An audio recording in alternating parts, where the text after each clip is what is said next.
Sometimes you take a step sideways or you take a step backwards to take two steps forwards. We're looking at how we can work with the firms to make sure that it's kind of value-based billing versus this billable hour, and does that incent the right behaviors? A lot of the input that I give in leadership meetings is not necessarily purely legal advice. It's based on. Hello, everyone, and welcome to Pearls On, Gloves Off. I am your host, Mary O'Carroll, Chief Operating Officer at Goodwin. My guest today is another old friend, Rachel St. Peter, General Counsel for Nestlé Health Sciences in the U.S. Rachel leads the U.S. legal and compliance team, partnering with the business to, in her words, empower healthier lives through nutrition. What I love about Rachel's journey is how intentional it is, or at least that's how it appears from the outside, as we'll learn in this episode. Before taking the role of GC, Rachel moved to Switzerland as the global head of functional excellence and legal operations for Nestlé. And there she built a world-class legal ops team, modernized processes, leveled up technology, and smartly used shared services to lift up the entire global function. She originally joined Nestlé back in 2017 as Divisional General Counsel on the beverage and bakery sweets business. Think Nestlé, Coffee Mate, Toll House, Carnation, Libby's, and she ran the privacy program for Nestlé USA. Before that, she led the commercial legal team at Under Armour. Today, we get into a few things in this episode. We talk about how an ops detour can rocket fuel executive presence and set you up for the GC role. We talk about what a GC with legal ops DNA looks like when you're driving strategy across a complex business. And of course, yes, we touch on the law firm pricing conversation that we all need to keep having. Rachel bridges legal, ops, tech, and business in a way that's refreshingly candid and super actionable. Let's dive right in. Hi, Rachel. How are you doing? Good. How are you, Mary? Great to see you. It's always good to see you. Thanks so much for being here. Thank you for having me. It's an honor. It's an honor for me. I always think of you as one of these people who are like the very few unapologetically ambitious people. And I'm so proud of you and congratulations on the recent promotion. So excited to talk to you about that. Thank you. And I say that because when we first met, you were in a legal ops role, a new one, but you had already had a very successful career as a lawyer at a firm, and then you went in-house, and you had even risen up to be, I believe, the division general counsel, right, of a Fortune Global 100 company. Then you took on this legal ops role, and you said that you did it because you wanted to become a general counsel one day, and that was your goal. And so first, I love that, but I guess back then you had told me you thought you needed to get into legal ops so that you could become a better GC, and I thought that was such a unique perspective. So, what did you see that others didn't? Tell me about that thought process. Yes. And if I may, Mary, I'd love to tell a little story about how we met, because I had just moved to Switzerland and you had sent me a LinkedIn request saying, I love to meet people in the legal ops field. And I had been in the legal ops field for all of about a week. So I took you up on your offer and said, hey, would you mind talking? And you did. And it was a very helpful conversation for me, given your experience in the legal ops field. So I really appreciated that.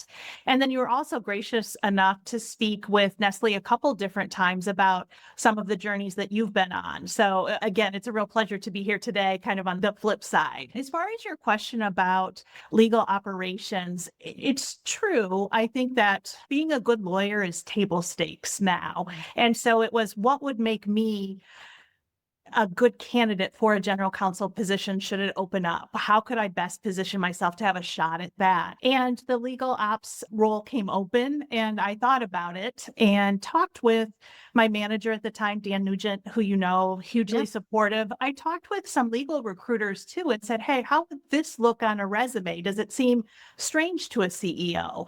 And it was really no, which I think speaks a lot to how legal operations has come such a long way. And there were three things I think that really stood out to me about this position in particular. A large part of it was a transformational journey. And so a big project cross-functionally that I was able to lead, which was great. Two, it was the skill set, both as far as substantive skills like a deeper understanding of finance. We had communications, knowledge management. I think IT, which what a great time to be in legal ops the last few years with the explosion of legal tech, including in the AI area. I didn't really know this when I took the role, but there is dedicated IT team for legal and compliance at Nestlé, and they're small but mighty and just fantastic. So that was great. And then there's also the soft skills. So for me, I've been told in my career, take up more oxygen in the room and really need to command the room. And through this experience, I think I got that opportunity. I don't know how you felt when you were at Google or some of your other roles. I've never presented more than I have in my entire career, probably in those last 3 years. It was both to the global legal and compliance team. It was two different functions like the overall IT group. Got the opportunity to present to different markets like the Indian leadership team. So it was a really neat experience. And I think that the last thing was it was an international experience, which I was up for. Yeah. And was there someone in the role before? Was this like a newly created role that you stepped into? It was different. I think that Nestle has had the building blocks for legal ops. It just Okay. wasn't all put together. And our global general counsel came from a previous company with a very robust and developed legal ops team. And so she was hugely supportive.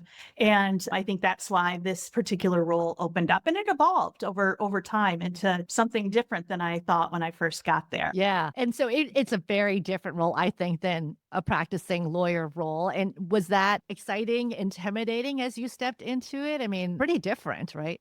It was very different. I had worked on some things that are traditionally thought of as being in the legal ops space, whether it was contract lifecycle management or Okay. e-billing, but not the whole continuum. And there's a lot more there, including becoming a real strategic partner with the Yes. general counsel, which is hugely important. So it was intimidating. And that's why I reached out to you, got involved in Block right away, did a lot of research.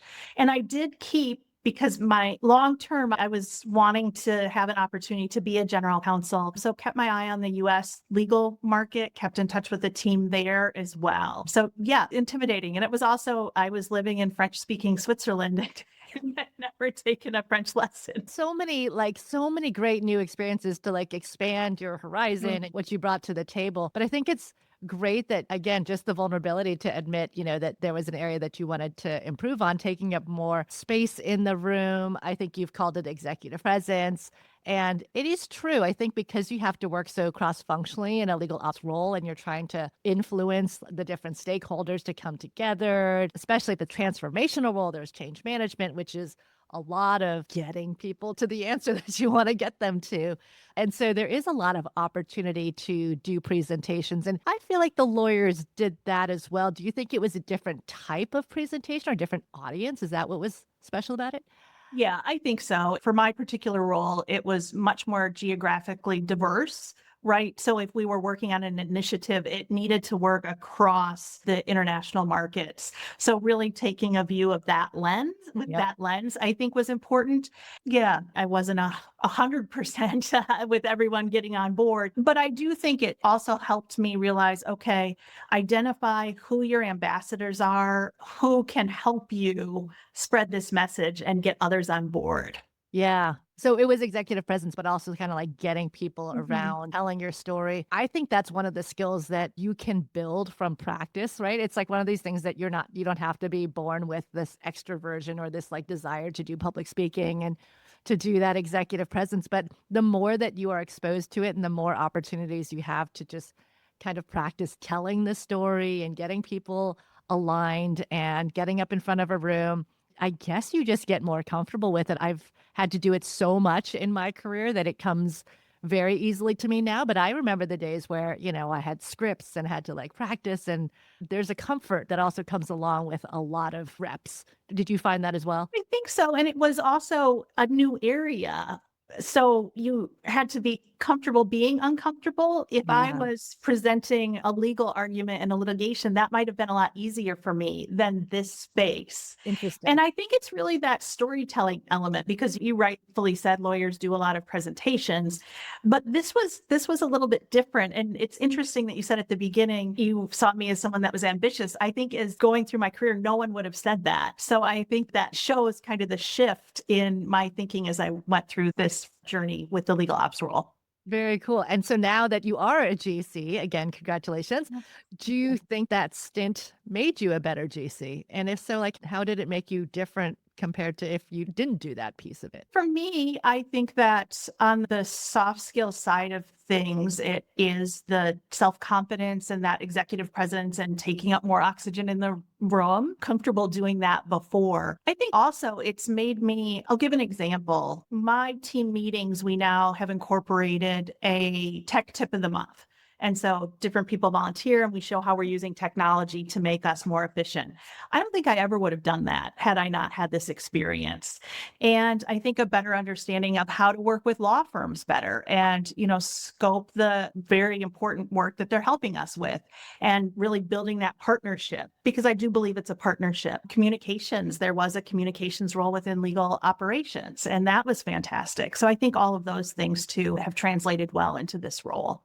Yeah, I know when I was at Google, there were some teams that the legal ops group worked with a lot, and they had a lot of exposure to how we thought about outside counsel management, budget, financial management, technology, right sourcing, so on and so forth. And then there was always the deputy general counsels who were sort of like fighting to own our team, because the more you got exposed to us, they often went off and became general counsel of other tech companies in the valley. So it was really good exposure for how getting exposed to how the rest of the company functions and how does legal liaise with the rest of the organization. And, we talk a lot in our space on this podcast about how the role of the general counsel is changing over time. The role of legal ops has been changing, definitely more strategic, as you mentioned.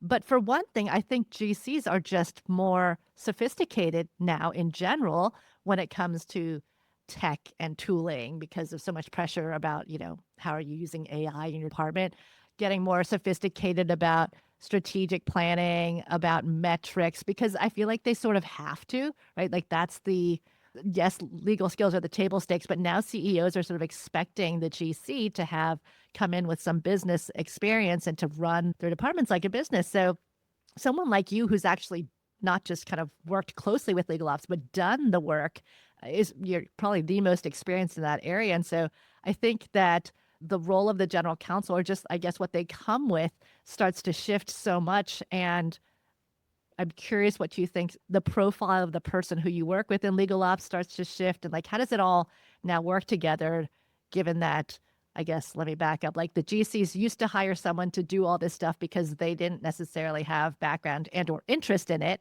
And now they have a lot of interest in it and they're hiring someone to do it. So does that dynamic change? It does, Mary. And recently we had someone join our legal and compliance team, and she joined because she was interested in the legal work. But the plus factor was that she wanted to get experience in legal operations. That was Yeah. attractive to her for coming to our company, and we had a need for some help in that area. I do think that now the general counsel needs to know the business so well. And that's what I tell folks on my team, really get to know your business inside and out, because you are a strategic advisor. And I'd say a lot of the input that I give in leadership meetings, other forums, is not necessarily purely legal advice. It's based on knowing the business and seeing it through the legal lens. And I think too, now I think the role of the general counsel has a much stronger leadership role as Mhm. well. I think it's the strategic role that you talked about. And I also think really need to be agile because of everything geopolitical, everything else going on. We kind of joke that if there was a spirit animal for legal, it'd be an owl, because they're wise and their head is on a swivel. Yeah. Yeah, I like that. So yeah, I think it has changed. I think it's more. right?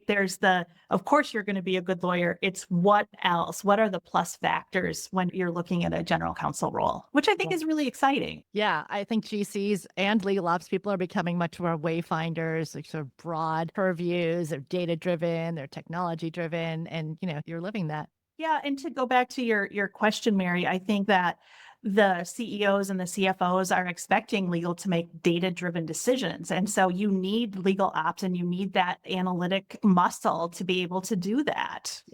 Yeah, that's right. And let's back up a minute because I don't think we mentioned the scope and complexity of your role. I mean, yes, you were in Switzerland. Now you're the US. Nestle, as we all think of it as chocolate, but I know from having spent a lot of time with you and others in your department, it's a pretty wide spectrum of consumer offerings that you have. So give us a flavor of that. Yeah, Nestle has broad product offerings across the family of Nestle brands. I work for the Nestlé Health Science business, and I don't think most people know Nestle in this context. So we go across the continuum, my particular part of the Nestle business, from pharma to medical nutrition, so tube feeding products, to vitamins, minerals, and supplements, to traditional food and beverage. So it really runs the gamut, and this is only part of Nestle. And I think it's a great part of Nestle to be a part of.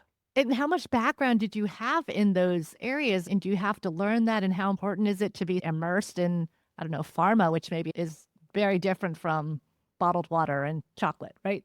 Yes, I didn't have a background in that at all. Before I came to Nestle, I worked for an athletic apparel and footwear company. And Mhm. so pivoting into my previous role was more traditional food and beverage. And so that was a big switch. It's much more heavily regulated, different industry within consumer products.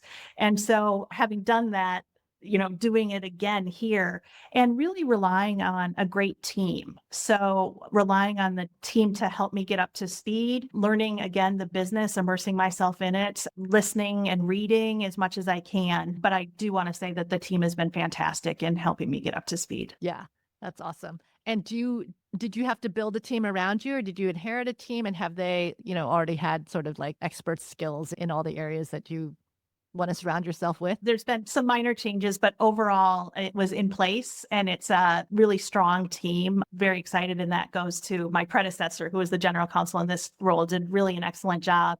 And she's now in the general counsel role for a different part of Nestle.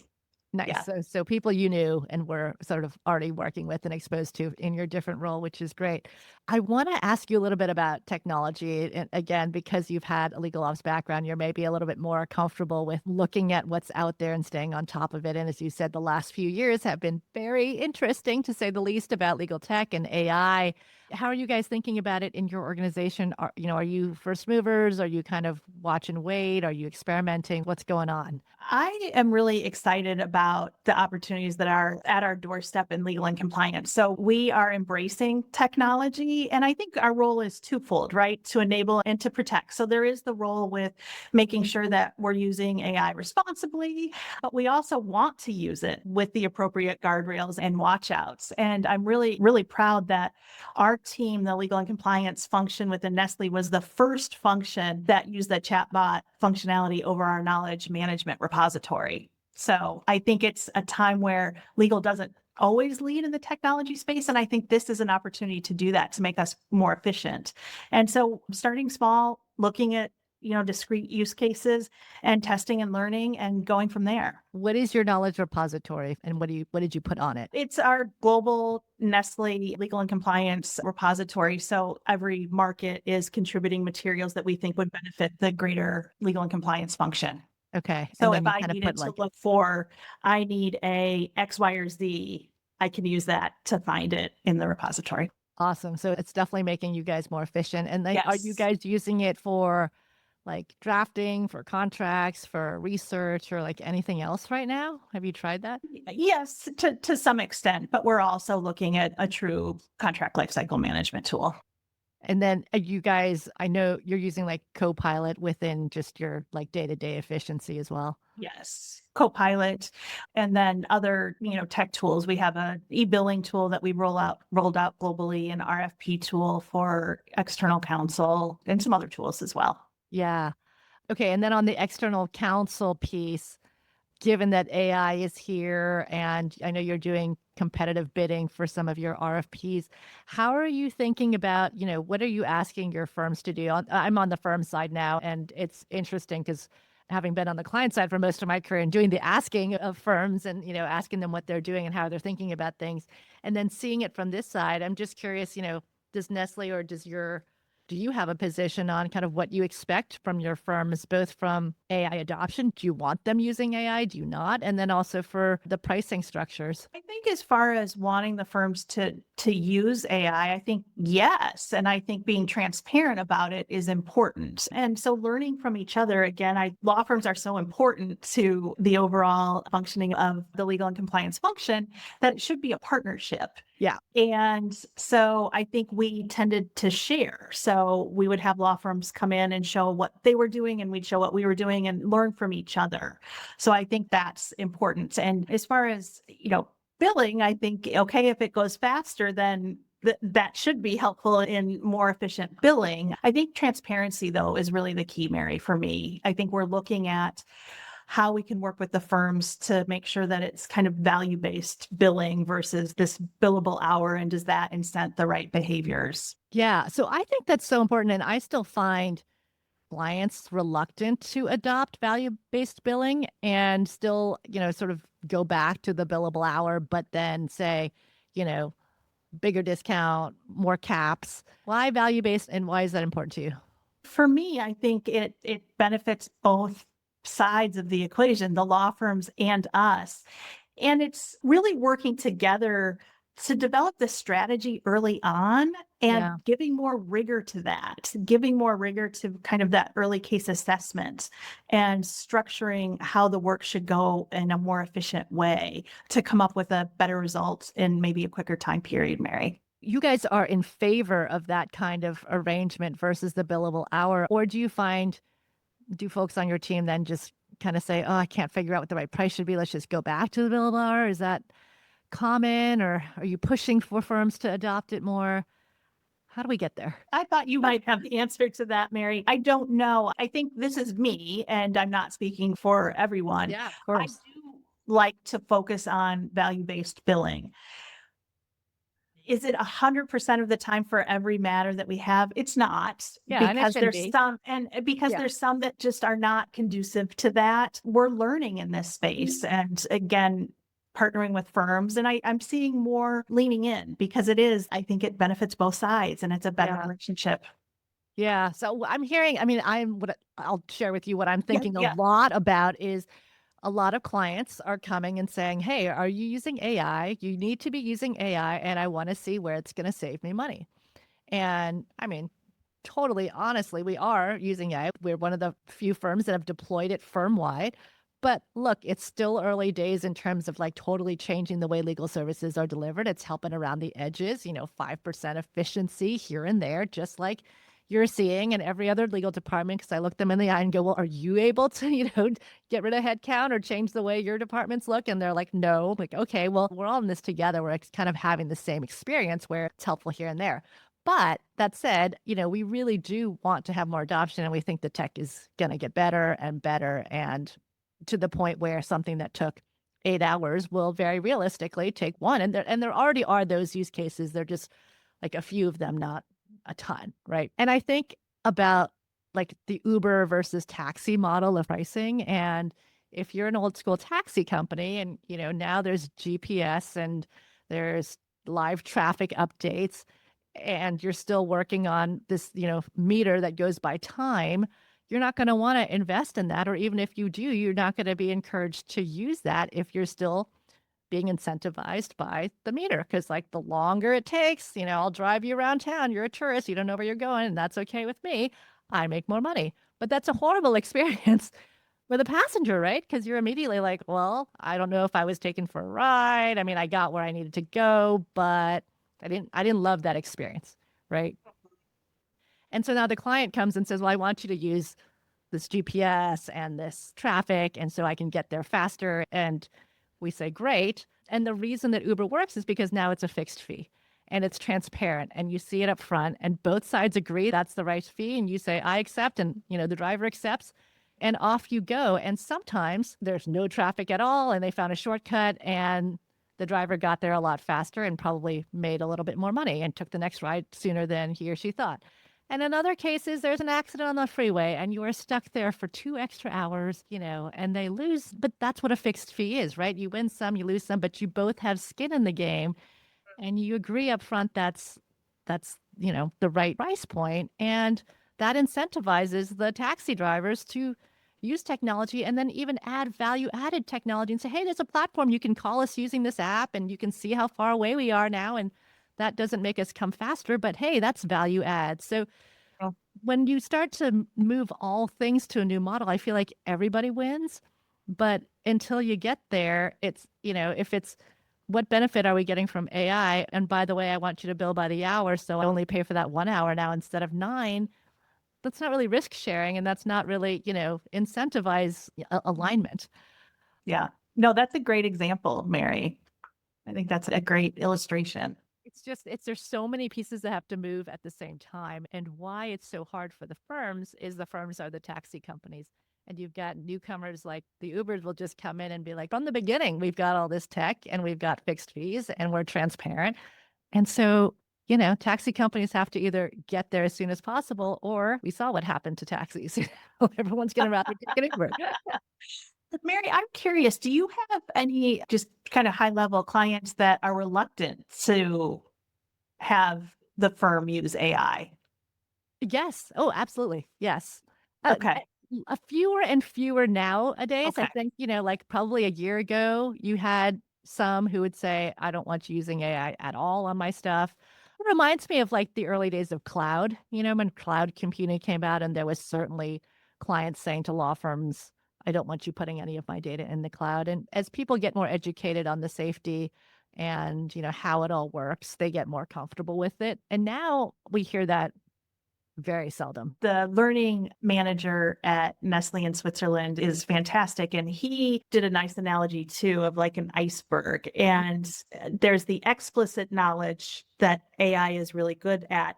But within an organization like Nestlé or a good one, it's below the water, that implicit knowledge that's a little bit harder. So if you're a newer attorney or a newer professional, not knowing what you don't know is kind of the danger. It's really, how do we capture that implicit knowledge below the waterline? Yeah. That's and that's why, the whole fear that lawyers will go away, they will not go away. There's so much value and so much importance that the lawyers bring, even with AI as tools. I guess, how are you thinking about it as an in-house team? Like, is it going to change the way you staff in the future, you train in the future, that the way you hire? Has it already changed kind of the talent mix that you have on your team? Good questions. And I think right now we would definitely be asking questions during the interview process of digital savviness, and we focus on digital upskilling. Can I say we've changed, headcount or anything like that? Not yet. But I think the benefit of it is that in an organization that may be flat and you're looking for development opportunities, if you can do this area quicker, you're able to take on additional, more strategic projects. And I think that is a huge benefit. So I think it's shaping the type of work and what we can use legal tech tools for to increase the employee, their experience and what they get to work on. Yeah. I mean, I know that even when I was still in-house, we started to get questions from candidates about what technology platforms do you have in-house? Because as an attorney, I want to be exposed to that. I want to learn that. And exactly to your point, it makes the professional development better and faster. I think we get those questions as a firm. Do people ask your attorneys that as they're interviewing and considering Nestlé as an employer? Yes, they do. They have asked what tools we have, and it's been a positive, right? That we've come this far. I think that it's a competitive advantage now to to have a legal ops team, to have someone thinking about technology and deploying it through your department. Mm-hmm. I agree. And that's why I was really excited when we had a candidate that joined. The plus factor was she was going to have some legal ops projects, which is fantastic. Nice.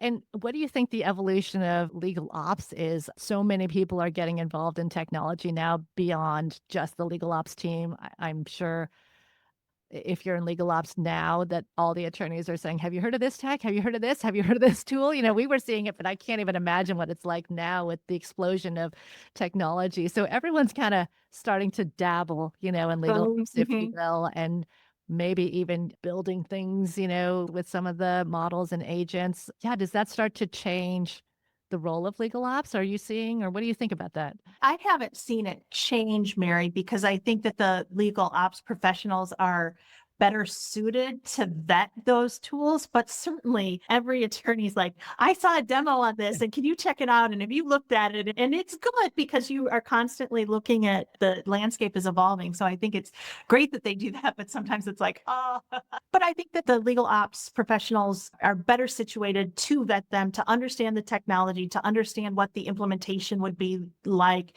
How heavy a lift is it? Does it translate, from the US to Europe to South America? I think that they still have that skill set. I'm not seeing it, but I don't know if you are, Mary. It's become so much more of a tech-focused role, right? Than it Mhm. was. I don't When I started, it was all about, like, financial management and Finance. outside counsel management and budget, management.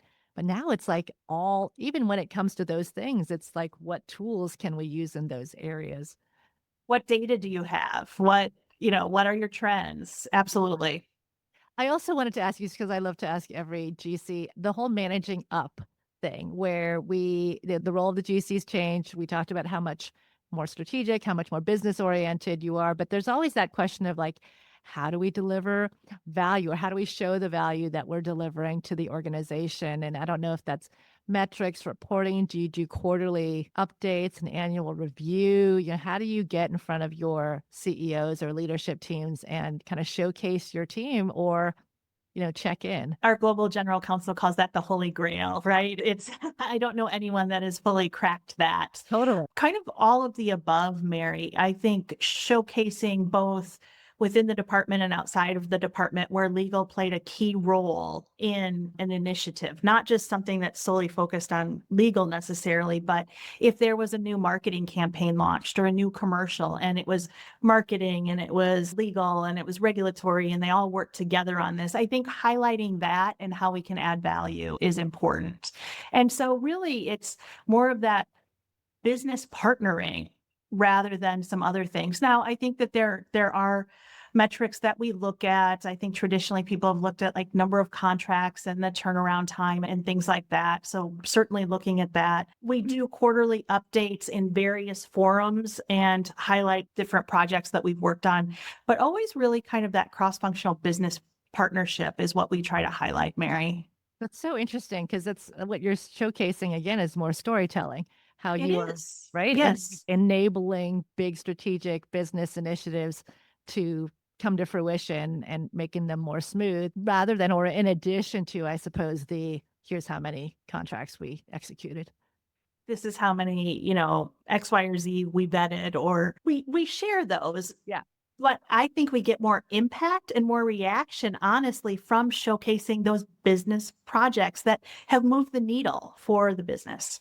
Yeah, and the partnership that you mentioned, because the storytelling is how it's totally different from, the old days of the office of no, and like we mitigated risk and we stopped this from happening. And it's so much more about making things happen instead of making things not happen.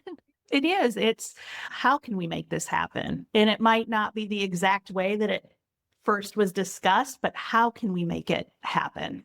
Yeah. And so do you see the rest of the company still as clients or more partners? I think that's right. Partner. Right. I mean, yes, they're our business partners. We're part of that relationship. And And so, I've yeah. seen too, since when I started in-house to now, it's really changed in that, in my experience, I had to fight to be on those leadership teams or in some key meetings. And now it's again, we're welcomed there because of all the good work that everyone's done. And so it's viewed more as a partnership versus this almost adversarial relationship, even if you're working at the same company. So I've really seen that evolution. And I think it's made the practice of law a lot more enjoyable, at Well, least and for that me. and so much more impactful because there, at least I remember the days where you sort of struggled with your clients because they didn't loop you in until the very end or till it was too late. And you're like, well, now I have to fix everything. And you should have called us in when you were ideating and not, when you're like about to launch something.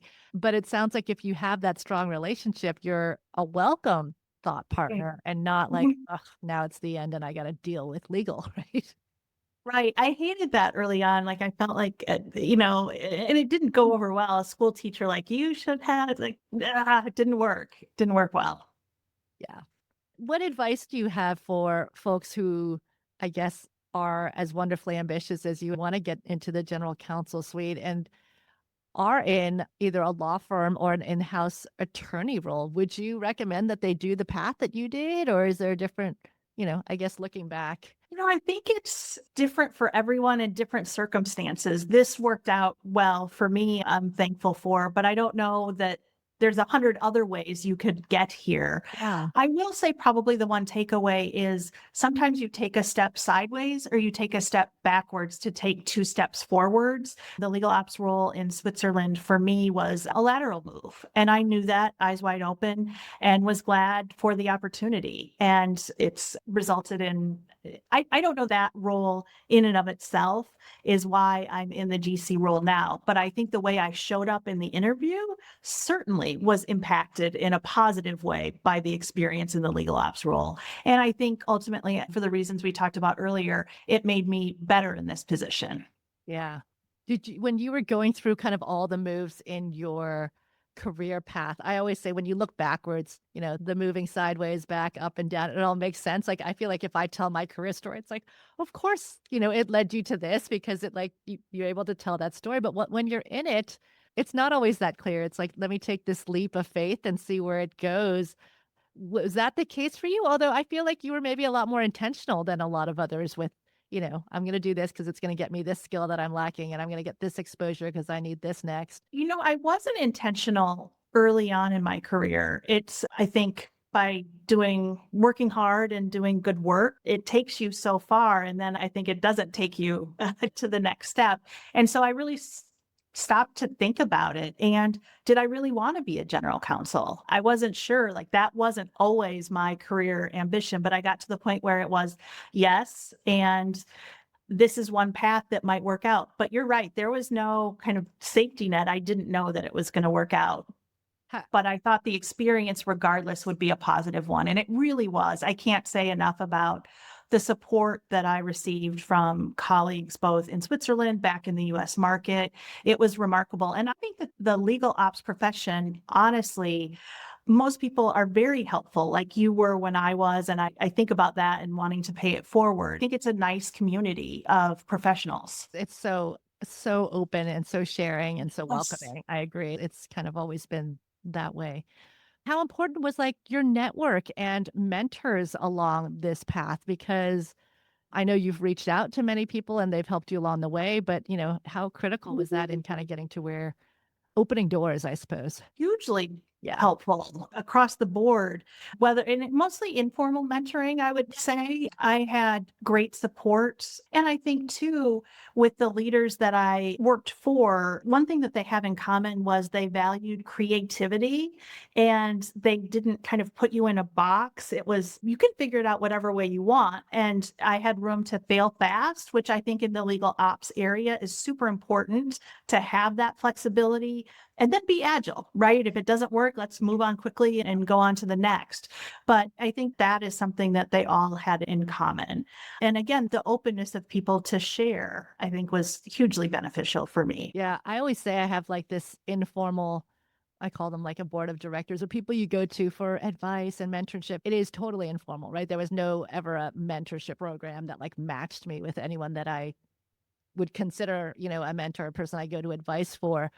I assume you have those people in your life and they're so important. How do you find them? Because that's often a question I get is like, how do you get a mentor? I'm like, I don't know. I just stumbled upon them. I just found people and I latched onto them and kept going for more advice, right? I think that's right. I can't recall that I've ever had a formal mentor either. And I spoke on a mentoring panel and I said, I've never really had a formal mentor. Kind of an interesting way where I've found mentors is through speaking engagement. So for instance, like at Clock, being on a panel or other organizations, being on a panel and finding someone that you really connected with.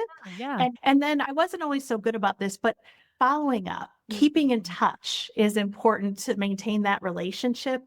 And I do think it needs to be a two-way street too, so that you're giving too, as the mentor might need advice or help, or can you talk to this person? I think it's really important to do that. Yeah. I just think as I've done so many episodes of this podcast now, how important that informal network has been to everyone, showing your good work and then having people that you stay in touch with and they open doors for you. So when you need that opportunity or you're not even looking, it comes and lands in your lap.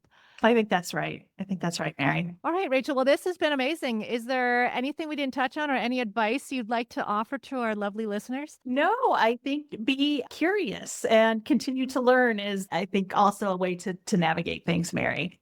It's such an exciting time to be doing what you're doing in your field. And yeah, I wonder what the next 5 years will bring in terms of opportunities and challenges to try new things and be curious. If you look back 5 years, would you think we'd be where we are now? I certainly wouldn't. So No. I can't even imagine what 5 years from now is going to be. I think it's going to be exciting. I think we need to buckle up because it's going to be a wild ride, Mary. Right. Things are moving faster and faster, aren't Faster. they? Hope to be able to check in with you soon and hear how the new job is going. But again, so happy for you. Congrats again. Thank you so much, Mary, for having me today. It's been a pleasure. It's been a pleasure. Everyone, thanks so much for listening. We'll catch you on next time.